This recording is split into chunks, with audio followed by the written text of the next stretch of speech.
আসসালামু আলাইকুম, সবাই কেমন আছেন? আলহামদুলিল্লাহ আমি ভালো আছি। বৃষ্টি ভেজা সারাদিন, আজ ঝিরিঝিরি বৃষ্টি হচ্ছে বাইরে। তো এরকম একটা মুহূর্তে কিন্তু খিচুড়ি হলে আরও জমে যাবে, সে কথা চিন্তা করেই আজ খিচুড়ি রান্না করছি এবং আপনাদের সাথে শেয়ার করব কিভাবে পারফেক্ট ভুনা খিচুড়ি রান্না করা যায় এবং মজাদার ও সুস্বাদু। তো দেখতে থাকুন। এর জন্য প্রথমে যা করতে হবে, প্রথমে একটি কড়াই আমি চুলায় বসিয়ে গরম করে নিয়ে তেল দিয়ে দিয়েছি। এগুলো তো রীতিমতো সবাই জানেন যারা রান্নাবান্না করেন, নতুন করে বলার কিছুই নাই। তবুও আমি একটু একটু করে শেয়ার করছি। যেহেতু তেল গরম হয়ে গিয়েছে, আমি পেঁয়াজ কুচিগুলো দিয়ে দিয়েছি। এগুলো ভালো করে নেড়ে পরিমাণ মতো আদা রসুনের পেস্ট, হলুদের গুঁড়া, মরিচের গুঁড়া, সেই সাথে ধনিয়া গুঁড়া দিয়ে আমি ভালোভাবে কষিয়ে নিচ্ছি।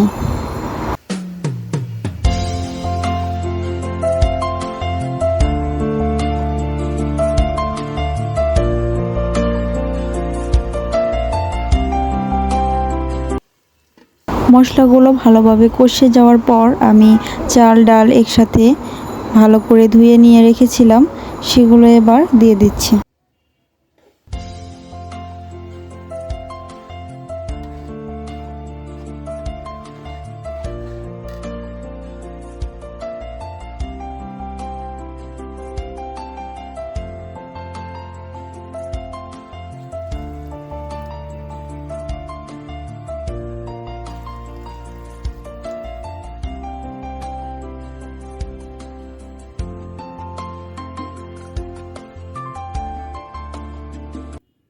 এবার পরিমাণ মতো পানি দিয়ে দিলাম।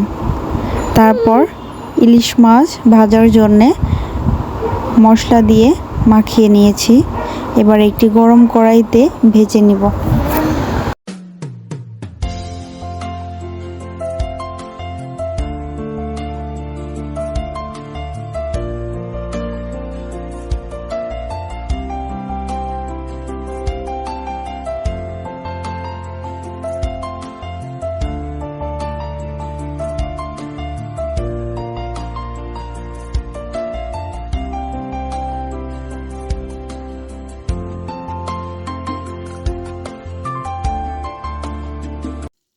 মাছগুলো ভাজা হয়ে গিয়েছে, এবার একটি পাত্রে ঢেলে নিব।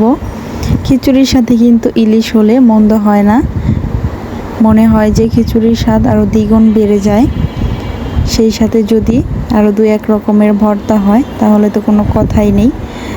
তো আমিও এক রকমের ভর্তা করে নিয়েছি, ডালের ভর্তা। এদিকে আমার পারফেক্ট ভুনা খিচুড়িটি হয়ে গিয়েছে, দেখতেই পাচ্ছেন কালারটা অনেক সুন্দর হয়েছে এবং খেতেও কিন্তু বেশ মজা হয়েছে। খিচুড়ির স্বাদ বাড়ানোর জন্য আমি এখানে একেবারে খাঁটি গাওয়া ঘি অ্যাড করেছিলাম। এই তো 3 রকমের ভর্তা এবং এক টুকরো ইলিশ মাছ দিয়ে আমি কিন্তু খিচুড়ির প্লেটটি সাজিয়ে নিয়েছি। সব সময় যে মাংস দিয়ে খিচুড়ি খেতে হবে এমন কিন্তু কোনো কথা নেই। অনেক সময় ভর্তা দিয়ে ইলিশ মাছ দিয়েও খিচুড়ি বেশ মজা করে খাওয়া যায়। তো আমি আজ এটাই করেছি। আপনাদের কাছে কেমন লাগলো আমার এই ভিডিওটি এবং খিচুড়ি রান্নার রেসিপিটি আপনারা অবশ্যই কমেন্ট করে জানাবেন। সবাই ভালো থাকবেন, সুস্থ থাকবেন। আল্লাহ হাফেজ।